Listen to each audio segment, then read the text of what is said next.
Hello and welcome back to the channel. In this video I'll be sharing with you a requested tutorial from my group on how to cut this stylish backless waistcoat. To join our WhatsApp group, you can go ahead to send us a direct message on WhatsApp, or you can indicate at the comment section.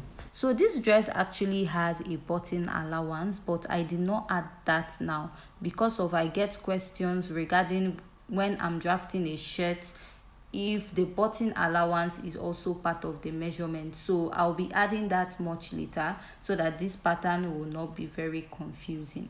So next I'll go ahead to mark my nipple to nipple divided by 2.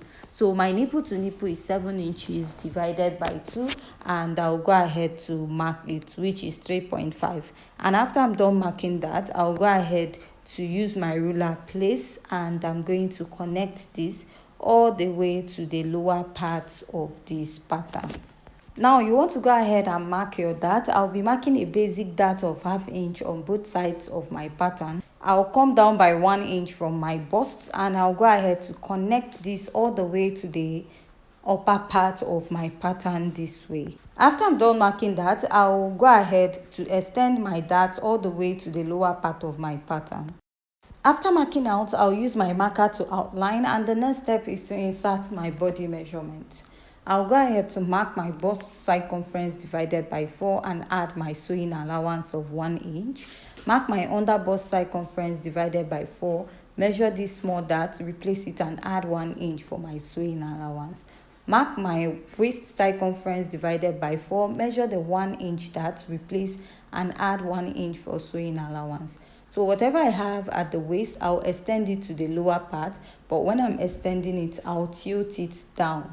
Now I'll just go ahead to connect the rest of my pattern. So you don't really need the measurement you have at the lower part of your body, because you're going to be drawing out a stylish hemline at the lower part of this dress. So after I'm done marking this right now, so just like I said, I'm going to add my button allowance later. So I'm done marking out my measurements.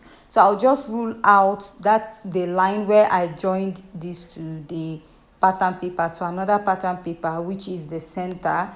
Now for the button allowance, I'll be adding 1.5 inches to this. So I like my button allowance to lap very well so that it will not leave space or gaping at the center of my dress. And also when you're cutting this out, when you're sewing this particular pattern, you're going to be adding 1/2 inch for stitching up allowance. So I'll go ahead to mark that 1.5 inches. You can still go ahead to use 2 inches.